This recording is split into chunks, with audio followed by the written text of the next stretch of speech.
Buenos días aquí desde España, otra vez con Simpson. Vamos a hacer un programa especial hablando del ejército. Eh, Buenos días, Simpson, ¿qué tal? Bien, bien.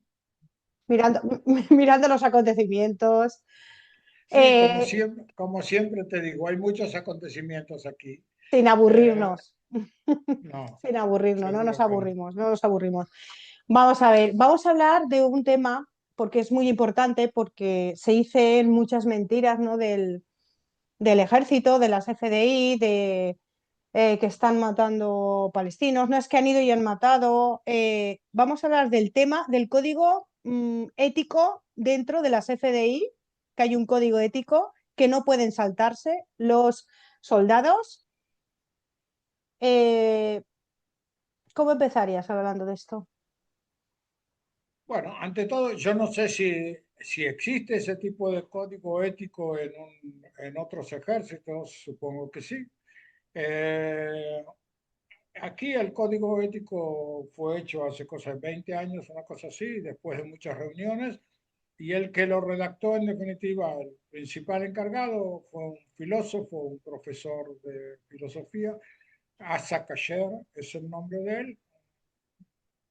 Por supuesto que tiene que ver la redacción de un código ético en una época determinada, de acuerdo a las filosofías existentes en ese momento, también tiene que ver con la ideología del filósofo. Es decir, también si hay alguien que, si lo hubiera redactado un filósofo que dice que hay que matar a todos los árabes, entonces el código ético diría que hay que matar a todos los árabes. Pero ese no es el caso, al revés. Es decir, eh, la intención del código ético es justamente poner límites a la forma de actuar de los soldados, especialmente en situaciones como las que se viven ahora, en las cuales hay guerra, en las cuales supuestamente la guerra puede llegar a liberar los frenos de los soldados. Después de todo, tengamos en cuenta una cosa, algo que generalmente no se tiene demasiado en cuenta, pero que tiene mucha importancia. Los soldados regulares de un país, regulares, en los países donde hay ejército regular, son jóvenes de 19, 20 años, 21 años. No son personas de 40, 50 años ya maduros y que tienen toda una serie de pensamientos. Es una especie de continuación del colegio secundario, llamémoslo así, que los jóvenes son llamados al ejército, son solteros, no tienen familia, tienen familias de sus padres, pero no familias propias, no llegan a entender muchas veces exactamente el significado de la palabra familia, hijos, padres, nietos, con lo cual es posible que haya quien actúe en forma no correcta. Más todavía cuando se habla de que en este momento en Gaza, por ejemplo, hay unos 50.000 soldados, algo así. Eh, Tener un porcentaje tal o cual de personas que actúan en forma no correcta sería algo normal. En toda estadística humana tiene gente que actúa en esta forma y gente que actúa en otra forma. Y hay gente que actúa en forma que tú misma no estarías de acuerdo en actuar. Por eso hicieron un código ético. Yo lo que puedo decir, después de 19 meses de combates en Gaza especialmente, que es el lugar donde más se nota la relación muy cercana que existe entre el soldado y la población. No es como en Irán que tú bombardeas un edificio y matas a alguien. Aquí te encuentras frente a la población en todo momento. Y no hay que desmentir que la población en Gaza está pasando una situación humanitaria no simple. Ahora, hay cosas que hay que entenderlas, y es que cuando el soldado, un joven de 19, 20 años actúa, él también tiene su alma, lo que se llama, y en su alma tiene al amigo de él que cayó en otra operación, al tío de él que cayó muerto hace varios años, al padre de él que quedó lisiado en una guerra hace 5 años. Es decir, se trata de un ser humano. También el judío que combate, no solamente el palestino que está del otro lado, tiene su historia personal y en consecuencia tiene también su forma de actuar. Ahora, lo que yo puedo decir, otro tema que hay relacionado con eso es que el hecho de que no sea posible por presiones externas, fundamentalmente de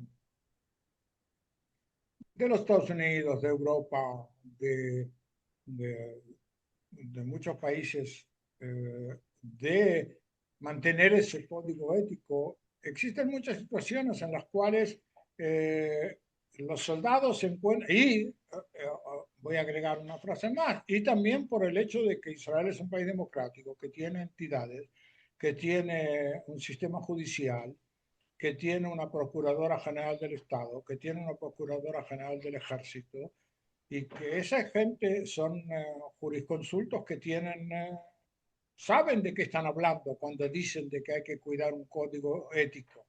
No, no, están, no es una persona de la calle que está diciendo ahí esto se puede hacer y esto no se puede hacer. Un tema que existe, por ejemplo, es el tema de dar comida o no dar comida a los palestinos. Es decir, el hecho de que un ejército pueda rodear a su ejército enemigo, al enemigo, y privar de él todo tipo de alimentos, por ejemplo, es algo natural entre dos países en guerra.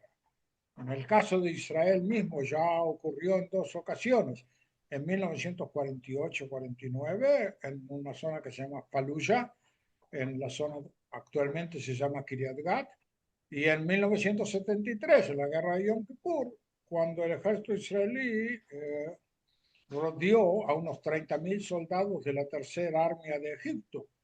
E Israel presionó que no le quería dar de comer hasta que se rindiera. Hubo una intervención de Estados Unidos, una intervención de Rusia, de la Unión Soviética, lo que era por ese tiro, y al final obligaron a Israel a liberar a esa gente. Pero esa gente estaba rodeada. Israel podía, desde el punto de vista eh, digamos así, del derecho internacional, podía impedir de esa gente recibir comida. La situación distinta hoy en día es que eh, en Gaza, junto con esos terroristas, hay 2 millones, más de 2 millones de habitantes. Y esos habitantes, no de casualidad, son los padres, los abuelos, los tíos, los hermanos de los terroristas. Es decir, la negativa de esa gente de abandonar el lugar donde están los terroristas es un seguro de vida para los terroristas. Es decir, teóricamente Israel no tiene que actuar contra los terroristas porque la madre del terrorista está sentada al lado del hijo mientras el hijo dispara contra Israel. Es una situación absurda, completamente absurda. Pero Israel tiene que cuidarse cómo actuar. Ahora, eh, el número de casos que ha habido conocidos, por lo menos que yo conozco, hasta ahora, no habla de que haya habido gente que fue matada por matar. Se puede hablar a lo mejor de que tal unidad atacó a tal edificio y lo derrumbó. Que alguien que está viviendo a 5.000 kilómetros de distancia puede llegar a decir por qué derrumbaron a ese edificio.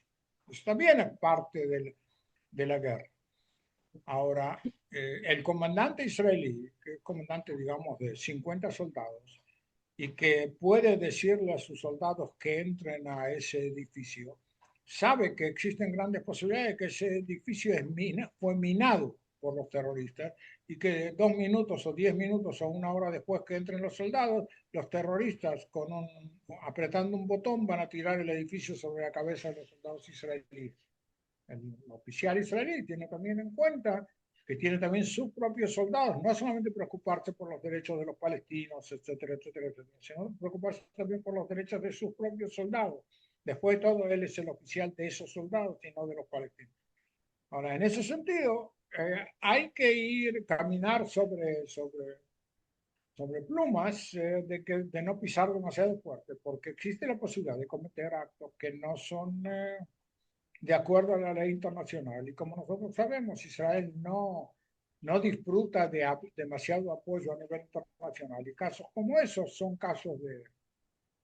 Sí, son casos que pueden hacer dificultar la vida jurídica de Israel desde el punto de vista de justificar la situación de guerra. Un ejemplo que hubo esta última semana o en los últimos 10 días fue lo que sucedió con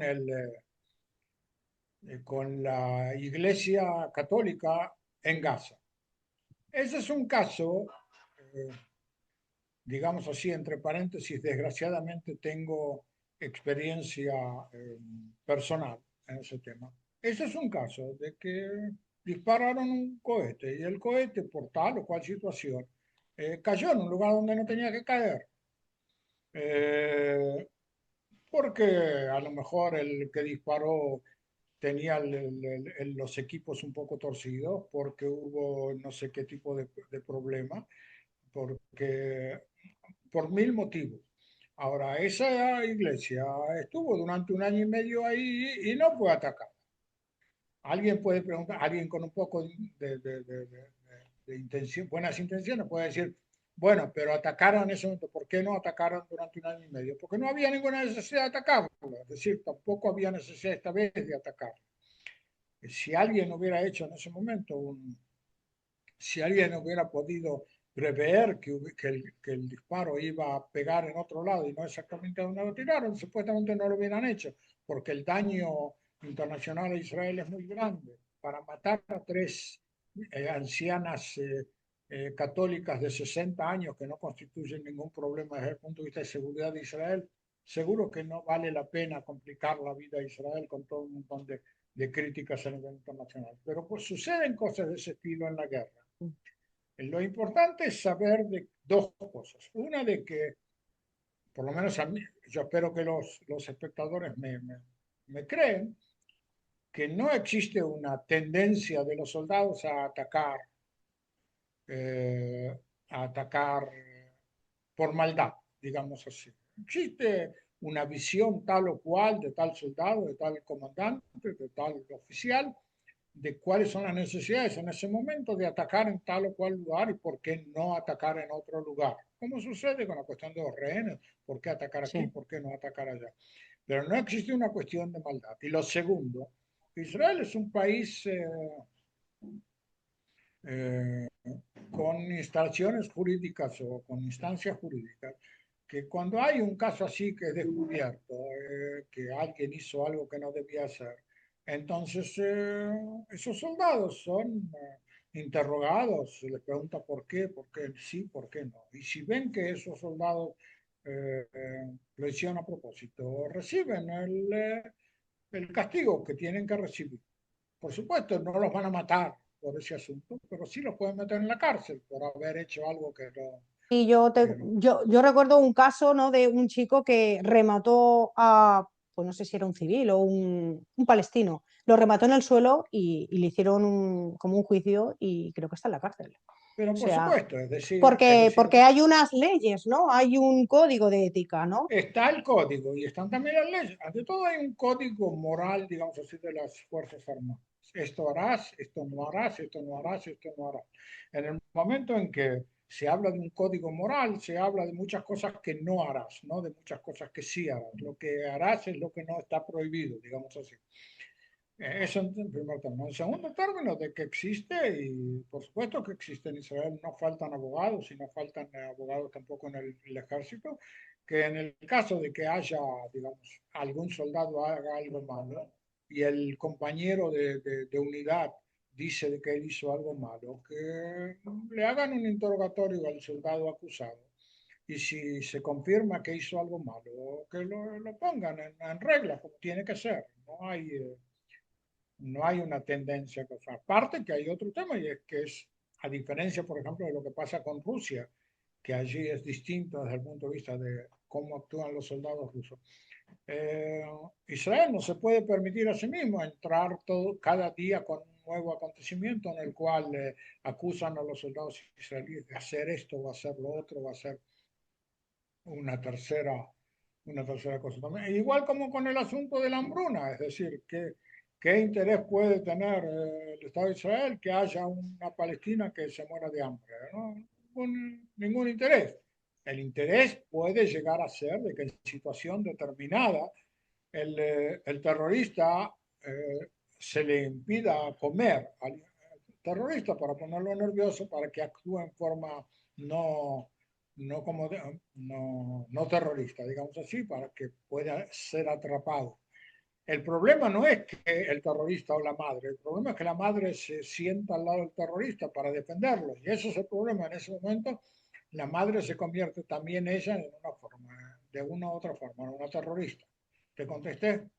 Sí, también yo he escuchado, ¿no? Porque claro, yo no estoy allí, me lo reafirmas, ¿no? Que dentro de ese código ético también tienen como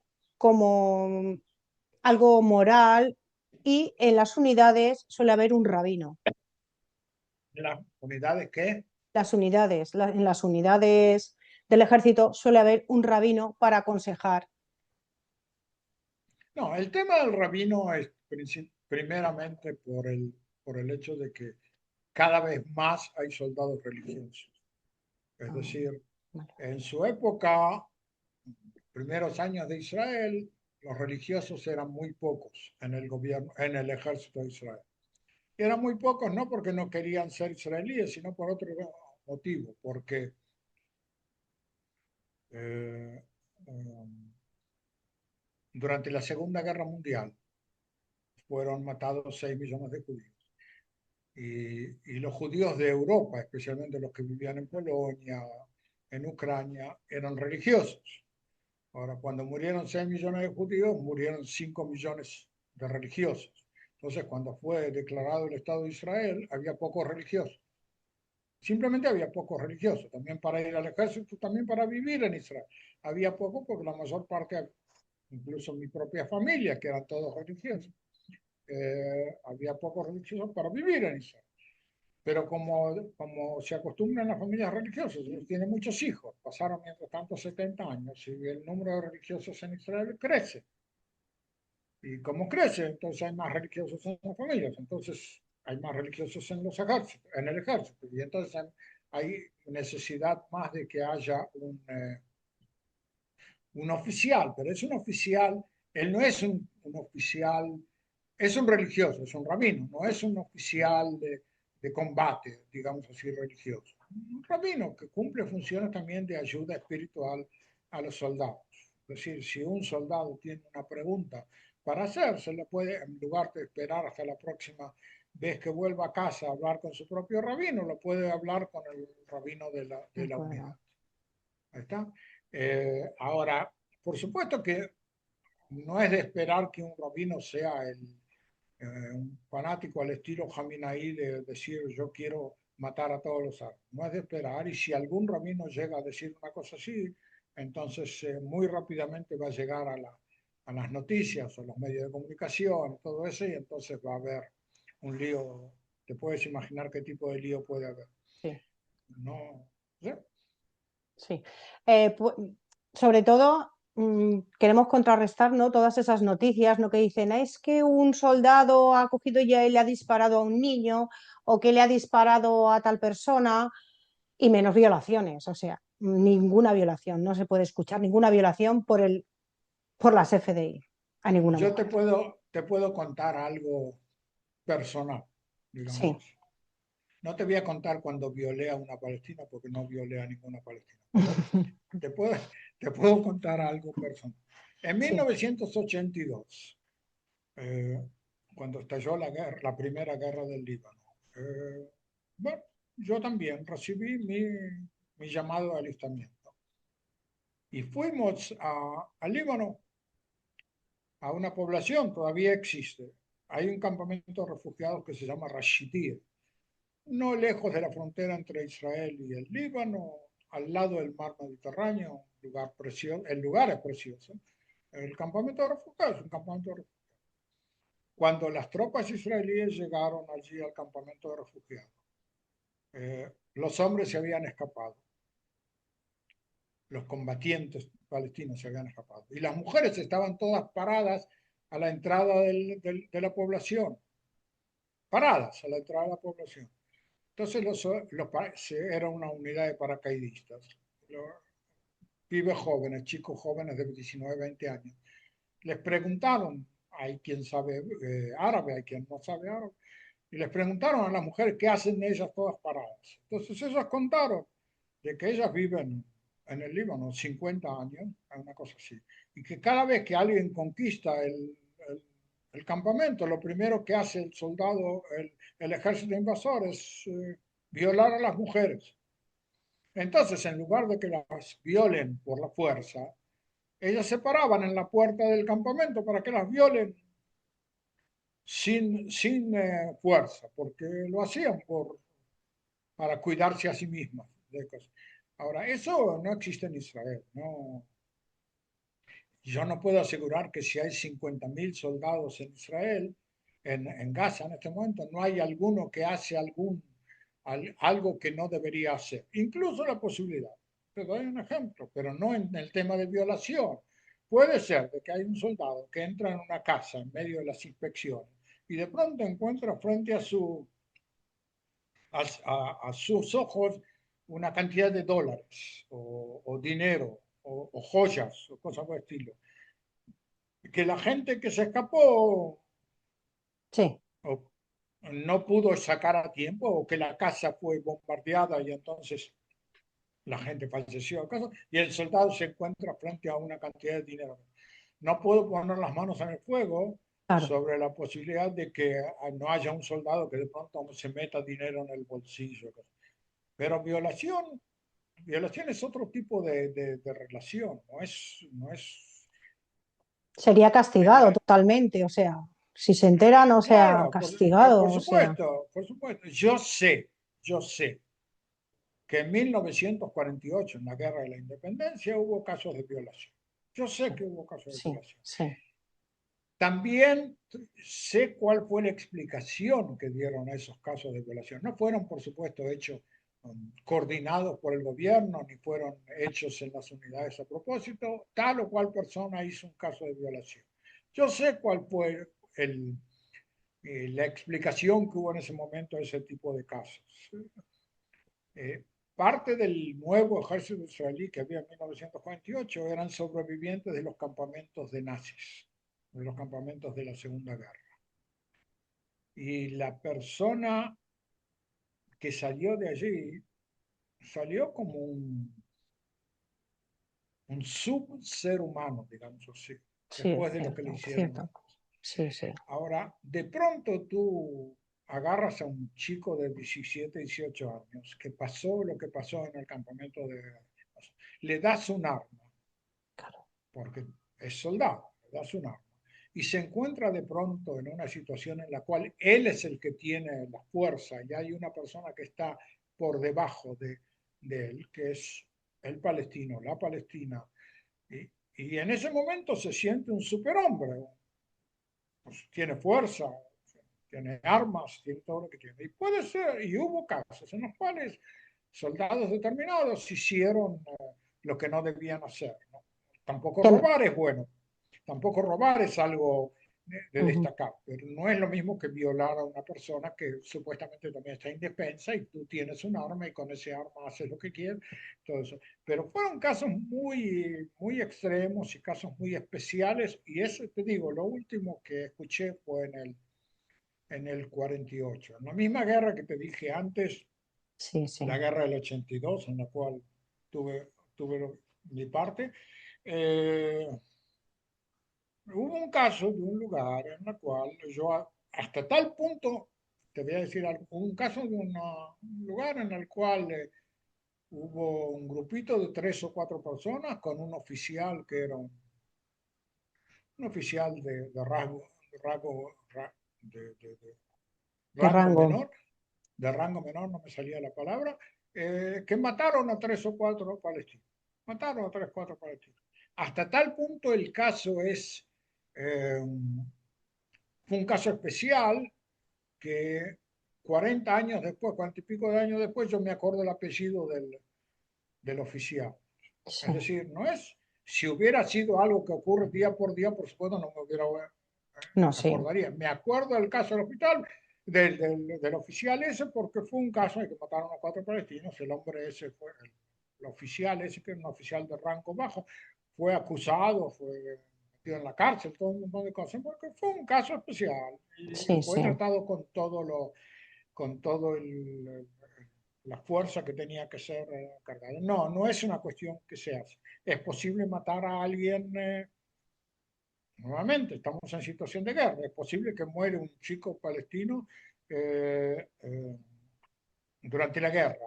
Que muere un chico palestino. Ahora, también ahí hay que tener en cuenta cuál es la situación. Un 48%, según las estadísticas de ellos mismos, un 48% de la población de Palestina tiene menos de 18 años. Sí, Eso quiere decir que la posibilidad de encontrar a un chico palestino dando vuelta en medio de Gaza es una posibilidad de 1 de cada 2 personas. Con lo cual la posibilidad de matar a un chico palestino es una posibilidad estadísticamente no algo raro, no es que no es Europa. Yo me acuerdo una vez que estuve en Madrid, exactamente, estuve en Madrid, pasó algo, fuimos con mi mujer al Museo del Prado, del Museo del Prado fuimos al Parque del Prado y ahí había un lugar donde estaban los chicos jugando, los niños chiquitos jugando. Pude contar 10, 12 chicos que estaban jugando en el parque.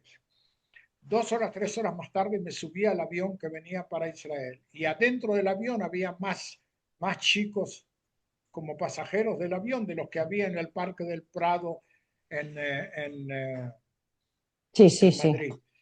Sí, sí, Eh, claro. lo que significa que cuando entras a un lugar donde hay tantos chicos, en Gaza es un 58%, yo supongo que en Israel debe ser 37, 38 o a lo mejor más por ciento. La posibilidad de que sin querer mates a un chico es una posibilidad existente. No es una posibilidad que no, que la encuentras, de pronto encuentras un chico. En Praga me pasó algo al revés. En Praga había menos chicos todavía que en Madrid. No veía, había que ir con una lupa para encontrar un chico Sí, sí. en lugares de combate, donde hay combates y que hay muchos chicos, la posibilidad de matar a un chico es una posibilidad de matar a un chico. Más todavía hay que tener en cuenta un último puntito, y es que eh, un joven de 16 años que tiene un arma es puede ser tan terrorista como una persona de 40 años que tiene un arma, porque un joven de 16 años puede disparar un arma. Cuando yo disparo contra un joven de 16 años que tiene un arma sabiendo que él es terrorista, no disparo porque él es un niño de 16 años, disparo porque es un terrorista. Ahora, después se aclara que es un niño de 16 años, pero eso es algo que no estaba en el plan primero. Lo maté a él porque es terrorista, no porque es un niño de 16 años. Eso es lo que la gente desde la distancia no puede llegar a entenderlo, que Sí, sí, las, sí. las condiciones son completamente distintas. Te contesté. Sí, yo solo quiero decir una cosa, que las FDI, al contrario de otros ejércitos y de otras situaciones bélicas y de la historia militar que hemos visto, es el más ético que puede haber hoy en día en el mundo. Podríamos recordar batallas y guerras en otras épocas, se podría recordar las violaciones de los rusos en Berlín, cuando llegaron se podrían recordar a los mongoles que tenían un código de que si el niño pasaba de la rueda había que matarlo, o sea, 7, 8 años lo ponían en una rueda, en un estandarte y cada ejército, cada época, sin código, o sea, y el violar, arrasar, era lo más típico en Es, todos los es que es sitios. parte de la lucha de la guerra. Lo que el 7 del 10 de 2023 hicieron la gente de Hamas, que entraron a los kibutzim, que mataron a la gente, que violaron a las mujeres, que les cortaron los pechos a las mujeres, que metieron a una criatura dentro de un Los horno, hornos.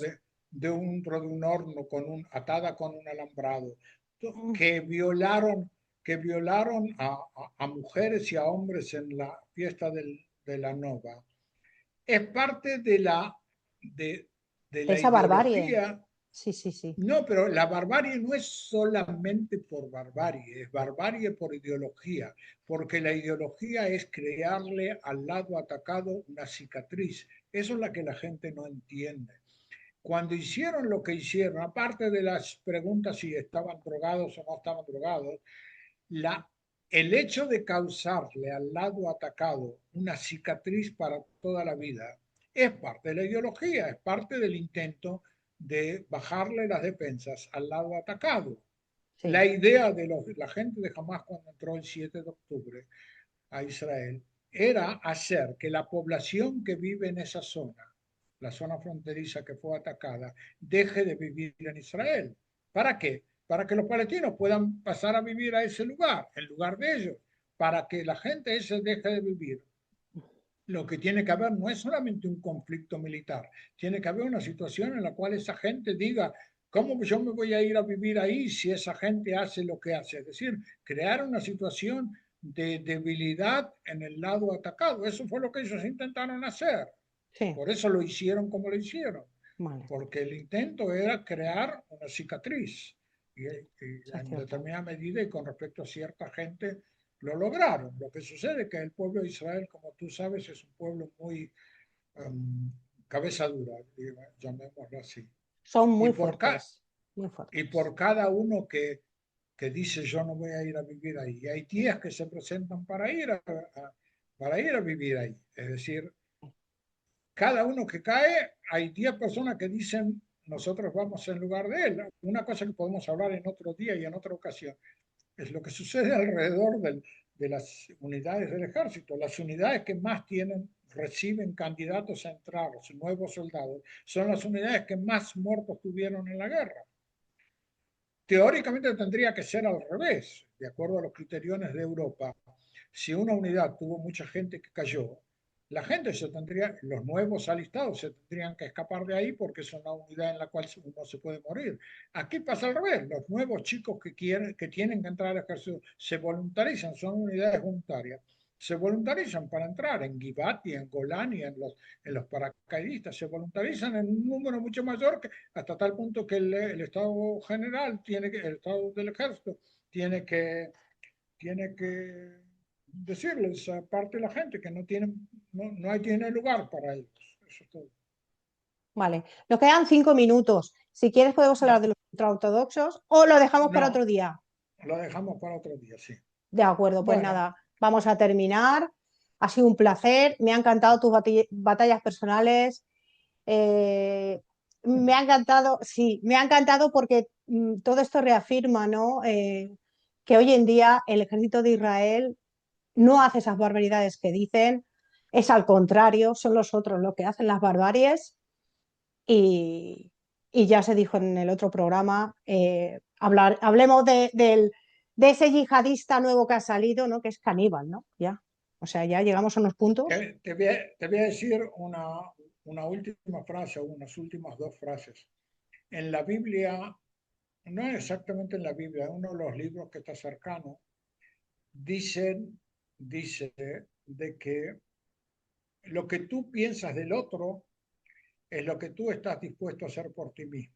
Es decir, Sí, si yo te miro a ti y yo pienso que eres una delincuente, es porque mi personalidad es una personalidad que me permite pensar que es ser delincuente, porque yo mismo soy un delincuente. Es decir, según el libro, tú sos desechado desde el punto de vista moral por pensar mal de otra persona, porque el tú pensar mal de esa persona es porque tú piensas, es decir, un ladrón piensa que todo el mundo son ladrones, digamos así.